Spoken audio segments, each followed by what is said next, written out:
ഉപ്പയുടെ സൂക്ഷ്മതയെക്കുറിച്ച് തറുവൈക്ക പറഞ്ഞ ഒരനുഭവമുണ്ട്. ഇരുവരും കൂടി ഒരിക്കൽ ഒരു ബന്ധുവീട്ടിൽ പോയി. അതിഥികളെ സൽക്കരിക്കാൻ അവിടെ ഒന്നുമില്ല. കൈതച്ചക്ക പഞ്ചസാര ചേർത്തു കൊടുത്തു. ആ പ്രദേശത്തൊന്നും കൈതച്ചക്ക കിട്ടാത്ത കാലമാണ്. വലിയ വീടുകളിലെ തീന്മേശകളിൽ മാത്രം കിട്ടുന്ന വിഭവം. കിനാലൂർ എസ്റ്റേറ്റിലാണ് അന്ന് കൈതച്ചക്ക കൃഷിയുള്ളത്. ഉപ്പ കൈതച്ചക്ക തിന്നില്ല. മുന്നിൽ കിട്ടിയ കൈതച്ചക്ക ഒരാൾ തിന്നാത്തത് അന്ന് ആശ്ചര്യകരമായ കാര്യമാണ്.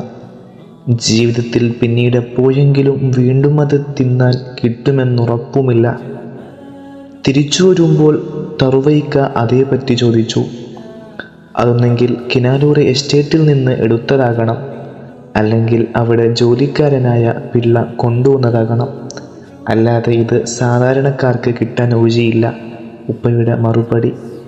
അന്യായമെന്ന് സംശയിക്കുന്നതിൽ നിന്നുപോലും മാറി നിൽക്കും.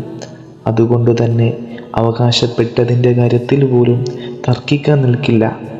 തോട്ടത്തിലെ ആദായമെടുക്കുന്നതിൽ മതപരമായി ഒരു തെറ്റുമില്ലെന്ന് അന്നത്തെ പൂനൂർ ഖാദിയായിരുന്ന കൊടിയത്തൂർ അബ്ദുൽ അസീസ് മൗലവി തന്നെ ഉപ്പയോട് പലതവണ പറഞ്ഞിരുന്നുവെന്നും കേട്ടു.